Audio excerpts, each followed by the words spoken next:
नमस्कार, FM news देख रहे हैं आप। मैं हूं आपके साथ प्रतीक्षा चहल और यूपी की खबरों का रुख करेंगे। उत्तर प्रदेश जल संसाधन के प्रबंधन के मामले में पूरे देश में नंबर 1 बन गया है। बता दें कि दिल्ली में मंगलवार को नेशनल वाटर अवार्ड्स 2022 सम्मान समारोह का आयोजन किया गया, जिसमें इस समारोह में यूपी के जल शक्ति मंत्री स्वतंत्र देव सिंह को इस उपलब्धि के लिए राष्ट्रपति रामनाथ कोविंद से सम्मानित किया गया। वहीं अवार्ड मिलने के बाद से स्वतंत्र देव सिंह ने सीएम योगी आदित्यनाथ को अवार्ड का श्रेय देते हुए कहा कि सीएम के मार्गदर्शन में हम मिलकर यूपी के सभी विभागों को नंबर 1 बनाएंगे।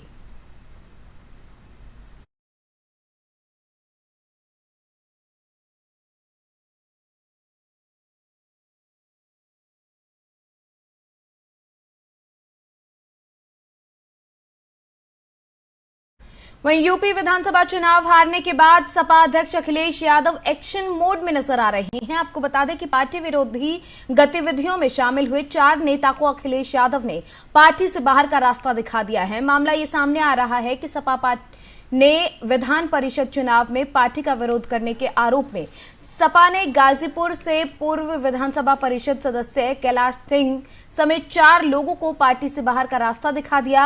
आपको बता दें कि इसके अलावा सपा ने बाबा साहब वाहिनी के राष्ट्रीय सचिव रमेश यादव को ही पार्टी से निकाल दिया है। दरअसल इन नेताओं पर विधान परिषद चुनाव में सपा का विरोध करने का आरोप था, जिसके चलते इन्हें पार्टी से बाहर का रास्ता दिखाया गया है।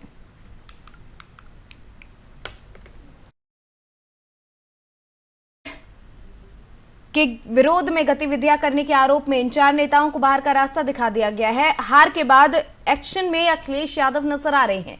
4 नेताओं को पार्टी से बाहर किया गया है और कारण ये रहा कि एमएलसी चुनाव में पार्टी विरोधी गतिविधियों में शामिल ये नेता पाए गए थे, जिसके बाद सपा के अध्यक्ष की तरफ से ये बड़ा कदम उठाया गया और बड़ा कदम उठा के चारों नेताओं को पार्टी से बाहर निकाल दिया गया है।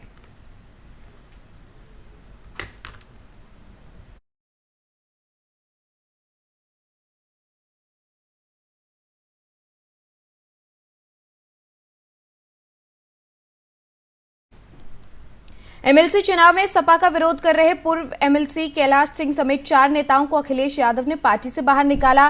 कैलाश ने 3 दिन पहले शक्ति प्रदर्शन कर सपा छोड़ने का ऐलान भी कर दिया था।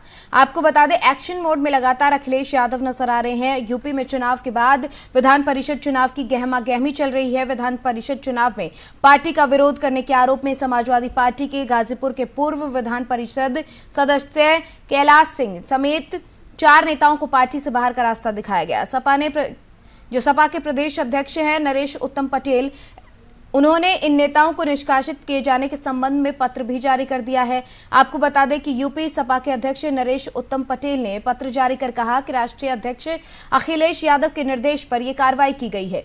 जिन नेताओं को सपा से निष्कासित किया गया है उसमें गाजीपुर के पूर्व एमएलसी, सैदपुर विधानसभा क्षेत्र के ओडिहार निवासी कैलाश सिंह के साथ साथ गाजीपुर के पूर्व जिला पंचायत अध्यक्ष प्रतिनिधि विजय यादव भी शामिल हैं। अखिलेश यादव के निर्देश पर सपा के प्रदेश अध्यक्ष ने बाबा साहिब वाहिनी के राष्ट्रीय सचिव रमेश यादव और उपेंद्र यादव को भी पार्टी से निष्कासित कर दिया है। इन सभी नेताओं पर विधान परिषद सदस्य के चुनाव में सपा का विरोध करने का आरोप है। सपा के अध्यक्ष अखिलेश यादव ने अब पार्टी में जो चुनाव में पार्टी का विरोध करने वाले नेता हैं उन पर एक्शन लेना शुरू कर दिया है। आपको बता दें कि पूर्व एमएलसी कैलाश सिंह ने 3 दिन पहले अपने समर्थकों के साथ सपा छोड़ने का ऐलान कर दिया था। कैलाश सिंह ने एमएलसी चुनाव में बीजेपी के उम्मीदवार चंचल सिंह के समर्थन की भी बात कही थी। पार्टी छोड़ने का ऐलान करने से पहले कैलाश सिंह ने बीडीसी, ग्राम पंचायत सदस्य और ग्राम प्रधानों के साथ बैठक कर अपना दमखम भी दिखाया था। एमएलसी चुनाव में गाजीपुर सीट से सपा ने पंडित भोलानाथ शुक्ल को उम्मीदवार बनाया था। भोलानाथ शुक्ल ने बीजेपी के चंचल का समर्थन करते हुए अपना नामांकन वापस ले लिया। अपने अधिकृत प्रत्याशी के नामांकन वापस लेने के बाद सपा ने निर्दलीय उम्मीदवार मदन यादव को समर्थन देने का ऐलान किया था।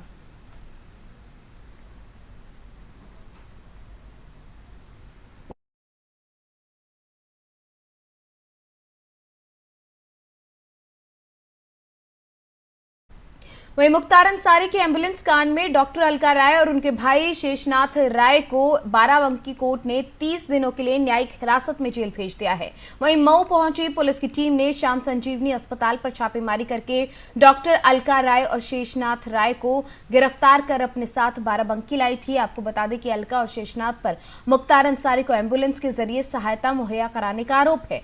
इस मामले में दोनों करीब 8 महीने तक जेल में रहने के बाद जमानत पर रिहा हुए थे, लेकिन अब मुख्तार अंसारी समेत 13 लोगों के खिलाफ गैंगस्टर एक्ट के तहत मामला दर्ज किया गया है। इसके बाद डॉक्टर अलका राय और शेषनाथ को दोबारा जेल भेज दिया गया। अब इस मामले में मुख्तार अंसारी को भी बाराबंकी कोर्ट में पेश किया जा सकता है, क्योंकि कानून के जानकारों के मुताबिक गैंगस्टर एक्ट लगने के बाद इस केस में अब मुख्तार की पेशी के बिना पुलिस रिमांड नहीं ले सकती है। तो आपको बता दें कि अलका राय और शेषनाथ राय को 30 दिन के लिए न्यायिक हिरासत में भेज दिया गया है, जेल भेज दिया गया है। लगातार ये मामला सुर्खियों में एक बार फिर से आ गया है, क्योंकि मुख्तार अंसारी के करीबियों पर छापेमारी हो रही है। एम्बुलेंस कांड में डॉक्टर अलका राय जेल पहुंच गई हैं, पहले भी जेल रहकर आ चुके हैं दोनों सदस्य परिवार के, और अब एक बार फिर इन पर शिकंजा कसता हुआ नजर आ रहा है। मुख्तार अंसारी के करीबियों पर छापेमारी हो रही है और इसी बीच में अलका राय भी जेल की हवा खाने के लिए पहुंच चुके हैं। न्यायिक हिरासत में भेजा गया है 30 दिन के लिए शेषनाथ सिंह राय और अलका राय को।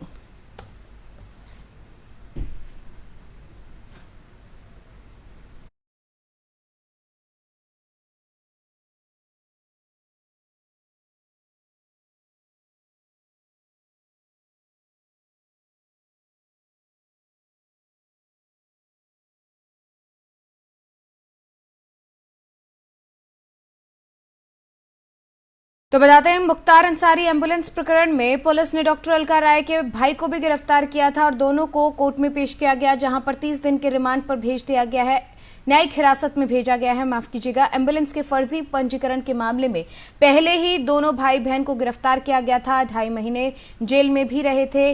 उसके बाद फिर उन्हें गिरफ्तार किया गया, गैंगस्टर का मुकदमा भी इन पर दर्ज कर लिया गया है। पंजाब की जेल में निरुद्ध रहने के दौरान कोर्ट जाने के लिए मुख्तार अंसारी की तरफ से उपयोग की जाने वाली एम्बुलेंस में फर्जी पंजीकरण के प्रकरण में आरोपी मऊ निवासी अस्पताल संचालक डॉक्टर अलका राय और उनके भाई डॉक्टर शेषनाथ राय को मंगलवार सुबह 4 बजे बाराबंकी पुलिस ने गिरफ्तार किया, जिसके बाद उसे कोर्ट में पेश किया गया दोनों को, और जहां से दोनों को 30 दिन की न्यायिक हिरासत में भेज दिया गया है।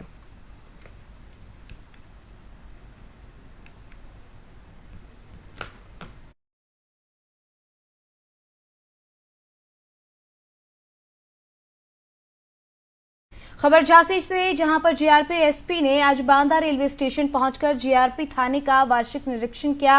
इस दौरान एसपी ने बांदा रेलवे स्टेशन में निरीक्षण के दौरान आर्म्स गोदाम और अपराधी रजिस्टर के साथ फरियादी रजिस्टर भी चेक किया। साथ ही थाना परिसर में साफ सफाई और फरियादियों के साथ अच्छा व्यवहार करने के सख्त निर्देश भी दिए। बांदा जनपद के जीआरपी पुलिस स्टेशन में झांसी रेंज के एसपी ने थाने का वार्षिक निरीक्षण किया। इस दौरान थाने की साफ सफाई, पुलिस के आर्म्स और सुरक्षा कर्मियों के सुरक्षा कवच जैसे सामानों की भी जांच की गई।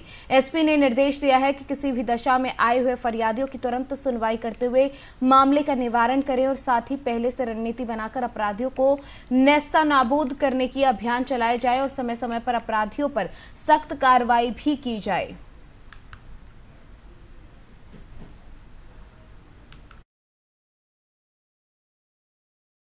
वर्ष 2021 का वार्षिक निरीक्षण और मेरे द्वारा इंस्पेक्शन किया गया है। इसमें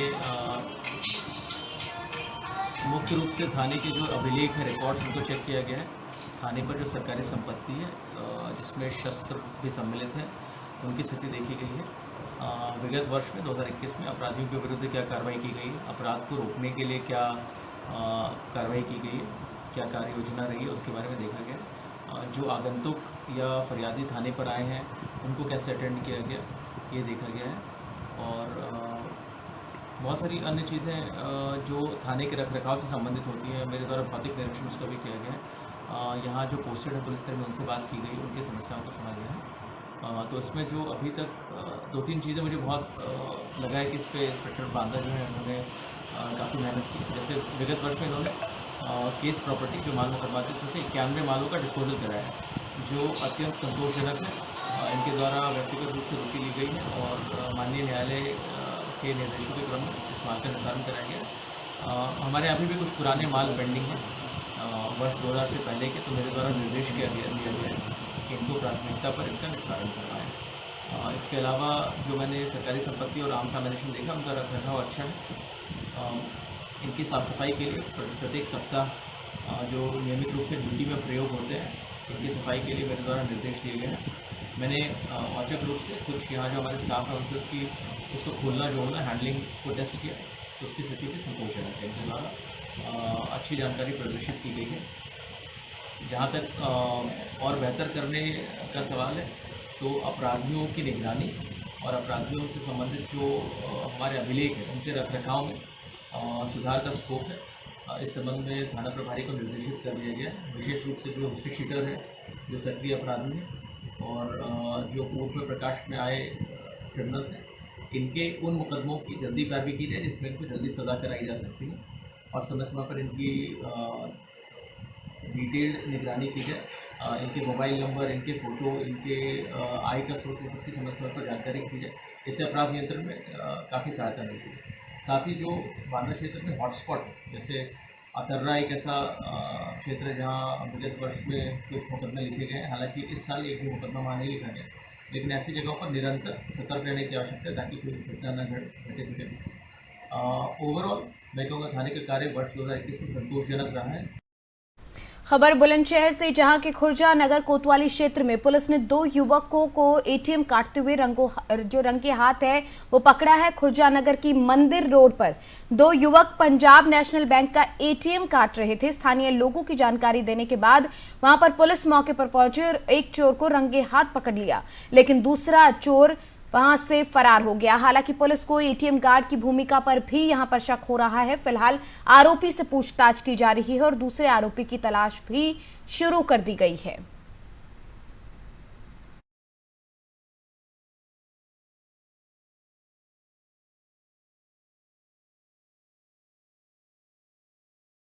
देवरिया जनपद के सदर कोतवाली क्षेत्र के एचडीएफसी बैंक के में कैश लूटने के लिए बदमाश पहुंचे थे और बैंक के गार्ड ने वहां पर इस पर पानी फेर दिया। शहर के बरहस गली में पैसे का कलेक्शन कर बैंक कर्मी गाड़ी के पास जा रहे थे, तभी पहले से घात लगाकर बैठे बदमाशों ने एचडीएफसी बैंक के कर्मचारी को गोली मारकर कैश बैग लूटने का प्रयास किया। तभी साथ चल रहे बैंक के गार्ड ने बदमाश के पैर पर गोली मार दी। आनन फानन में दोनों को जिला अस्पताल में भर्ती कराया गया, जहां पर हालत गंभीर होने की वजह से बैंक कर्मी को गोरखपुर मेडिकल कॉलेज में रेफर कर दिया गया। गार्ड की होशियारी और बहादुरी से खुश होकर एसपी ने गार्ड को इनाम देने की घोषणा की है। साथ ही बदमाशों को हिरासत में ले लिया गया है।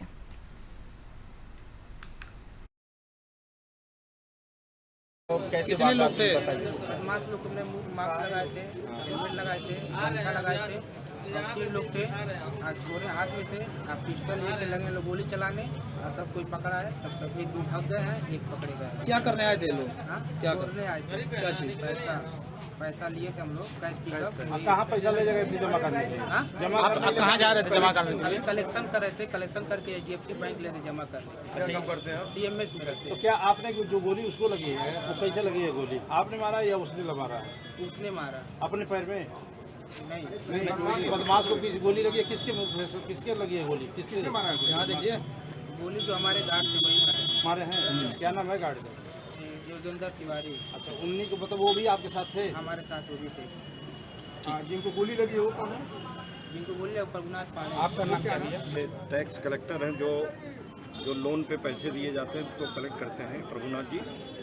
ये गली में पैसा कलेक्ट करके आ रहे थे, समझो 13-14 लाख रुपए इनके पास थे और एक लड़के ने इनको गोली मारा इनके पेट में और पैसा छीनने का पहले प्रयास किया। जब इन्होंने उसका विरोध किया तो पेट में गोली मार दी।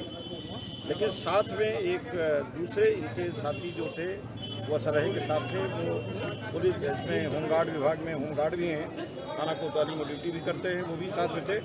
उन्होंने अपनी बंदूक से फायर किया जिससे बदमाश के पैर में गोली लगी और वो वहीं गिर गया। इस प्रकार लूट के जो प्रयास की घटना थी लूट नहीं हो पाई, लेकिन इसमें प्रभुनाथ के पेट में गोली लगी है तथा बदमाश के पैर में गोली लगी है। इलाज के लिए, बेहतर इलाज के लिए उसको बीआरडी रेफर कराया। सर कितने बदमाश आए थे? अभी वो एक ही के बारे में बता रहे हैं, लेकिन हो सकता है कि इनके साथ और लोग रहे हैं, वो इसके बारे में बात करके फिर बताएं। सर बदमाशों के पास से क्या बरामद हुआ? ये लड़के के पास रिवॉल्वर है, वो किस श्रेणी का है, कैसा है, वो हम लोग छानबीन करेंगे, वो रिकवरी होगी। सर उस जो गार्ड ने गोली मारी उसकी बहादुरी के लिए कुछ? जो गार्ड हमारा होम गार्ड भी है और उनके यहाँ एसडीएफसी से भी जुड़ा हुआ है, उसने बहादुरी का जो काम किया है उसको हम अपने यहाँ से 10,000 रुपया तत्काल इनाम दे रहे हैं और एडीजी जोन महोदय ने उनसे प्रशस्ति पत्र देने के लिए कहा। फिरोजाबाद के गांव सुंदर बेराई के बीच नाले के पास एक महिला का शव सड़क किनारे पड़ा मिला, जिसको देखकर वहां के गांव वाले इकट्ठा हो गए और इसकी सूचना पुलिस को दी गई। आपको बता दें कि परिजनों ने महिला की हत्या की आशंका जताई है। फिलहाल पुलिस ने मौके पर पहुंचकर मौत के कारणों की पड़ताल करना शुरू कर दिया है। मामला दर्ज कर लिया गया है और आगे की जांच शुरू कर दी गई है।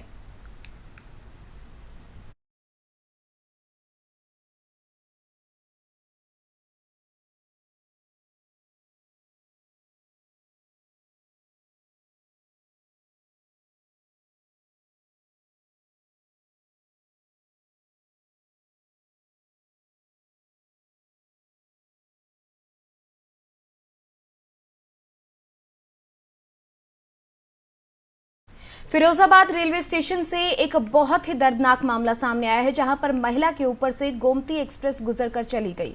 बता दें कि महिला गोमती एक्सप्रेस से नीचे उतर रही थी, तभी अचानक से महिला का पैर फिसल गया, लेकिन उस महिला की खुशकिस्मती इतनी थी कि वो बच गई और सिद्ध कर दिया कि जाको राखे साई मार सके ना कोई।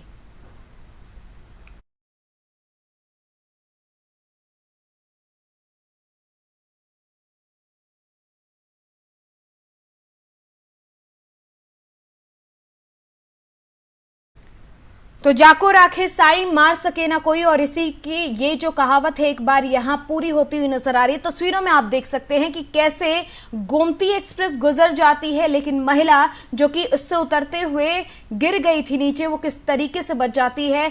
आप देख सकते हैं कि यह हादसा बहुत ज्यादा खतरनाक साबित हो सकता था, महिला की जान जा सकती थी। और लेकिन ये अच्छी गनीमत ये रही, अच्छी खबर यहां पर ये रही कि महिला इस पूरे हादसे में बच गई। उसे लोगों ने ऊपर वहां पर पटरी से उठाकर ऊपर पहुंचाया प्लेटफॉर्म पर।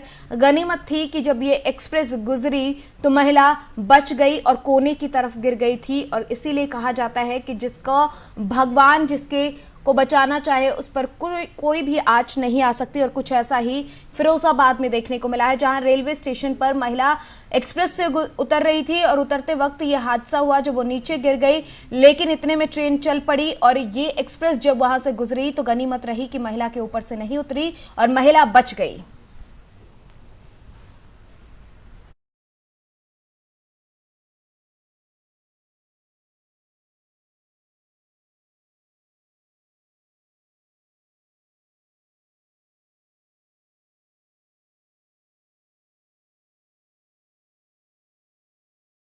तो फिरोजाबाद से ये अजीबोगरीब घटना सामने आई, जहां पर अच्छी खबर ये है कि महिला इस पूरे हादसे में बच गई। महिला के ऊपर से एक्सप्रेस गुजर गई थी, लेकिन गनीमत रही कि वो साइड में गिरी और इसी वजह से जो एक्सप्रेस है उसके ऊपर से नहीं उतर पाई और उसकी जान बच गई। पैर फिसलने की वजह से एक्सप्रेस की चपेट में ये महिला आई थी, ट्रेन से उतर रही थी और इसी दौरान जब ट्रेन वहां से एकदम से चल पड़ी तो महिला कोने पर गिरी हुई थी और एक्सप्रेस के नीचे आती आती बच गई। और इसीलिए बार बार कहा जाता है कि जाको राखी साईं मार सके ना कोई, यानी कि जिसको बचाने वाला भगवान है उस पर कोई भी आंच नहीं आ सकती। और ये कहावत एक बार फिर पूरी होती हुई नजर आई है।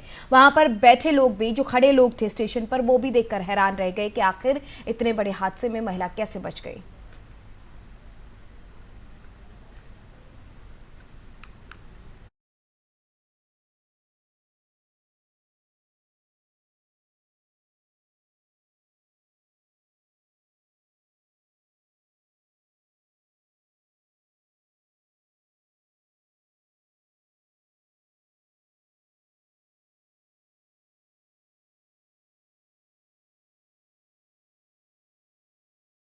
वही खबर बलिया से, जहां पर एक अजीबोगरीब मामला सामने आया है, जहां एक चोर चोरी की नीयत से एक घर में घुसा था। घर में रखी शराब को देखकर उसका मन फिसल गया और शराब की बोतल उठाकर घर में ही शराब पीने बैठ गया। शराब पीते पीते इतनी पी ली कि वहीं पर सो गया और जब घर वाले उठे तो अजनबी को घर में सोता हुआ देखकर पुलिस को इसकी सूचना दी गई, जिसके बाद पहुंची पुलिस ने चोर को गिरफ्तार कर लिया है।